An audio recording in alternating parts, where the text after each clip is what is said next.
is going on? Governor Chisgule here, and today we're bringing you game-changing insights on how you can defend your city in Rise of Kingdoms.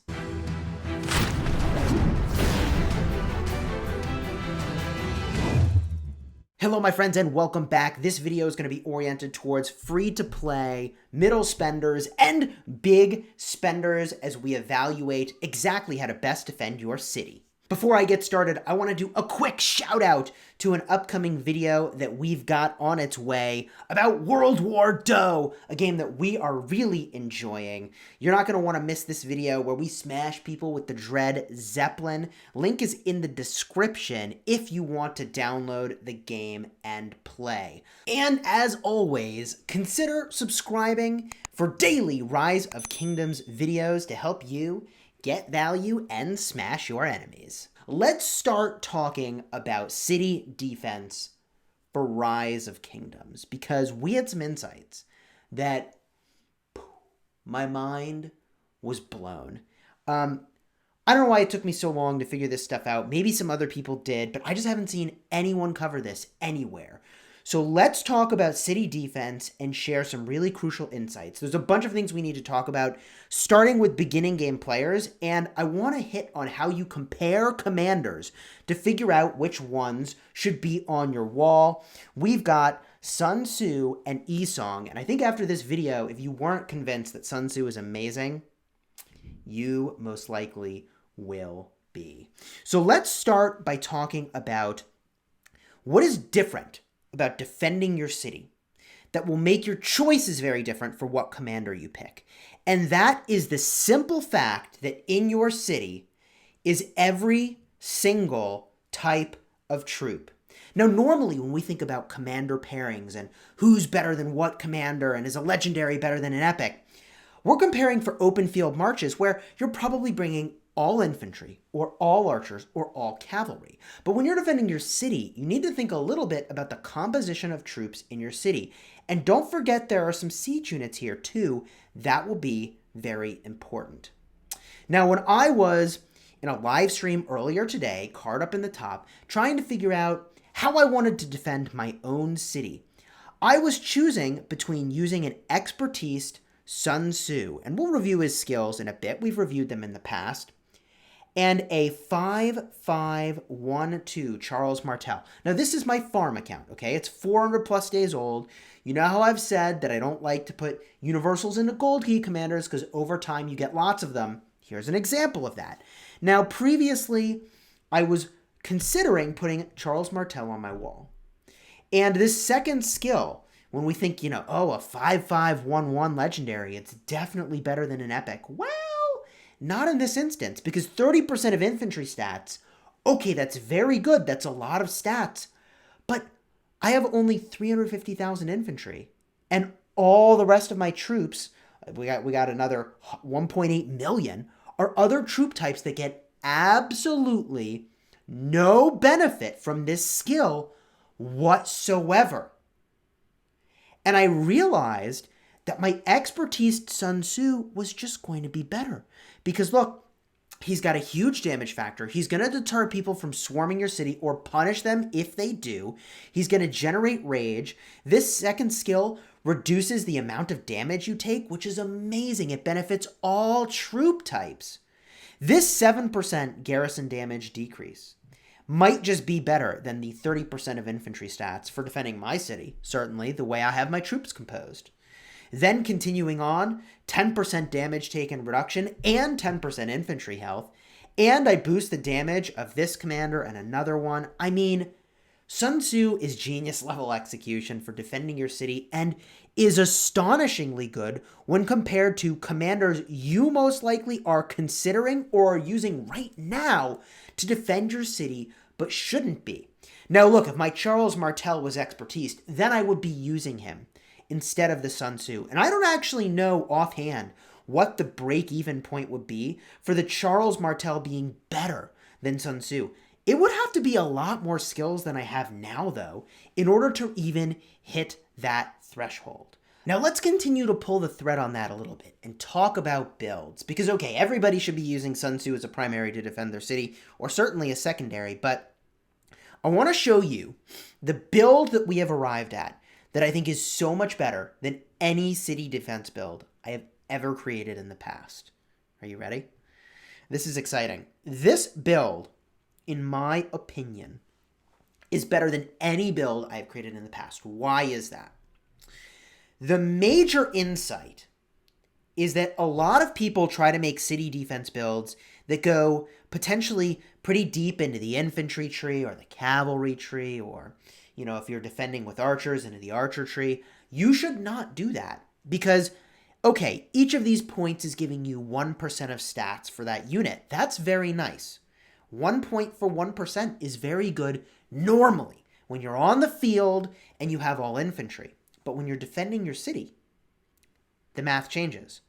These points that just give 0.5%, but to all units, are way better because that's 0.5% to infantry, 0.5% to cavalry, 0.5% to archers, 0.5% to siege, 2% in total of benefit for 1 point over here.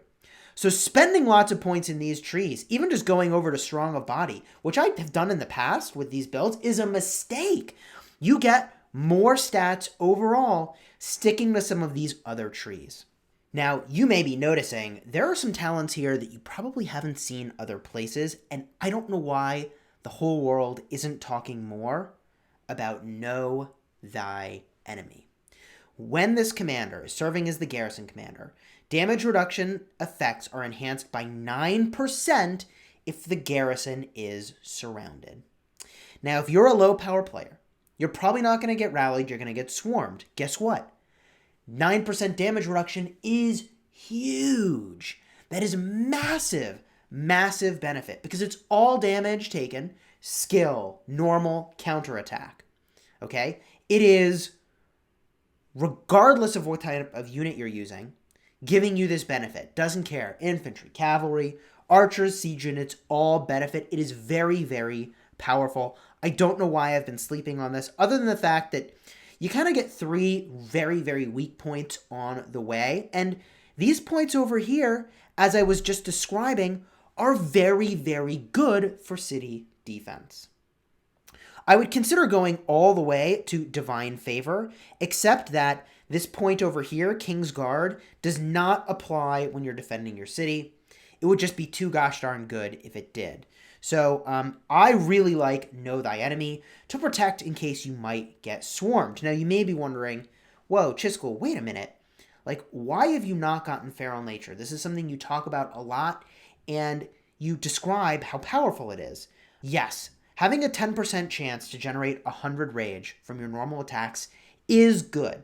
That's an average of 10 rage a second. You know what else is almost an average of 10 rage a second? Is Undying Fury. 9 rage a second. And I spent way fewer points to get up to this. It was way easier to get there. Let's talk a little bit more about some of the choices made in the tree in red, the infantry tree. First and foremost, Iron Spear is amazing. If the enemy is swarming you with cavalry, 9% extra damage is amazing. If they don't bring cavalry, you lose out a little bit, but this also gives you some protection against rallies. Saladin is popular for rallying cities. Using Attila Takeda is very popular for rallying cities. So if you're getting rallied, this could be very, very good protection if people use cavalry, which is a common choice. In addition, I really like Call of the Pack. When you're below 50%, and like your city will probably get there, getting 6% defense for all troops is kind of astonishing. You can think of that as 24% more defense, because again, infantry, cavalry, archers, and also siege units. So 6% each. That's a lot of bonus stats, even though it's when you're less than 50%. So let's consider it maybe half the fight. You could think of it as 3% to all stats, which is, or not to all stats, 3% to all units, which is like, all the time, which is pretty gosh darn good. The last couple points I may be on the fence about, and I could see moving these elsewhere, is Double-Headed Axe for increased normal attack damage. This will certainly punish the primary target that's hitting you a little bit more, but you could drop those into stat points instead. Now, one other route that you could kind of go with this build is to say, you know what, Chisgule, I don't want all that stuff that you've got in the infantry tree. I want to double down on the skill tree. And there's some advantages to that, and there's some disadvantages. If you don't think you're going to get hit with cavalry, then, you don't lose anything by carving off Iron Spear. I think most people should be worried about cavalry hitting your city, but whatever. You could carve that off.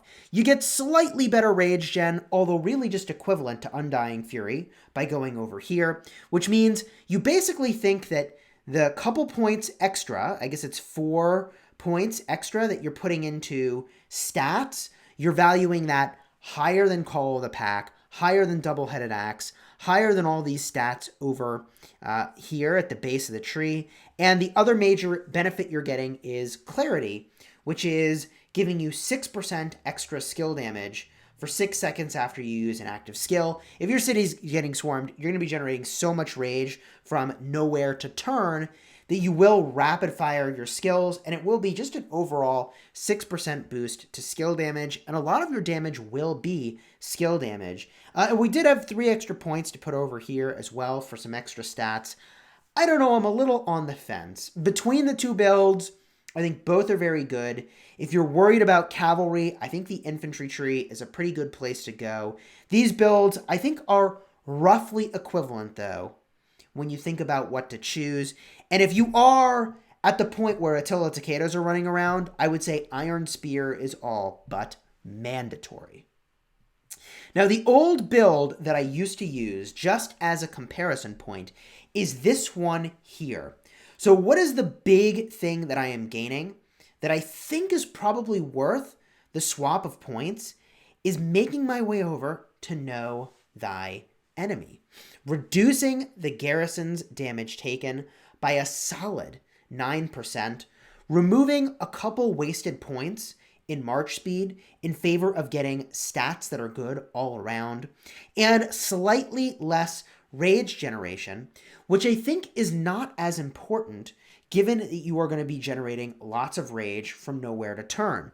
I'm essentially saying that, look, the extra damage you would generate from the rage gen and from the 6% of extra skill damage is not going to likely outweigh the 9% less damage you take from Know Thy Enemy and the benefit you get from all the other stats. But let me give you a different way of thinking about it, just as a comparison point.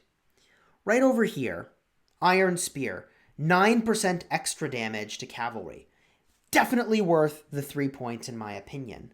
Well, for 3 points over here, you're getting 9% less damage taken from whatever the heck they want to hit you with. Doesn't even care about the troop type. That seems really good. That seems really, really powerful, okay? I think that this build is so solid. It's what I'm using right now. I can see this other variant also being a strong contender. And, if I was worried about, getting multi-rallied, which is how most big players are being taken down these days, I think you're gaining a huge amount of benefit by moving into Know Thy Enemy to dramatically reduce the damage that you take. Now, there's one last thing I think we do need to talk about for defending your city, and that is gear. The gear on your primary commander, and only the primary commander, will be relevant when you're defending your city. And in this case, again, you want to focus on volume of stats, particularly for the troop types that you have the most of. So to give an example of some gear that you might not have expected, I'm using, and again, this is my farm account, I'm using Windswept Boots and Windswept Bracers. Why am I doing this? Although there are other pieces that are more expensive that might be better, I get 3% of stats on each of those pieces. That's 6% total. However, the set is giving me 2% troop attack. That is 8% of stats total for defending your city, because it's, again, infantry, cavalry, archers, and siege units. That is extremely powerful. Each of these pieces is giving me about 7% of stats per piece. Whereas what I was using before might have been, the cloth gloves with a special talent and also the sturdy boots with a special talent. Very cheap to make, giving me a total of 6% or 3% per piece.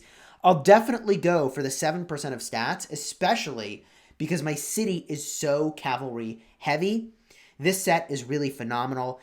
Pieces of gear like Abyssal Visage become particularly good for defending your city because, again, you have every troop type in that piece of gear represented, whereas, previously I might have been using the gray helmet that is like, look, this helmet is great, okay? 4% of infantry health is generally what you'd want on an infantry commander, but for defending your city, I'm getting a cool 10% of stats right now, which seems really good when you think about the amount you invest in research to get extra stats to your troops.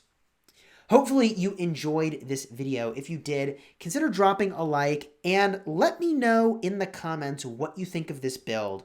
I haven't taken a rally this way. I haven't been swarmed this way, but I'm pretty sure that this build comes out on top. But I am a little torn between the choices. Until next time, my friends, you have fun smashing the kingdom.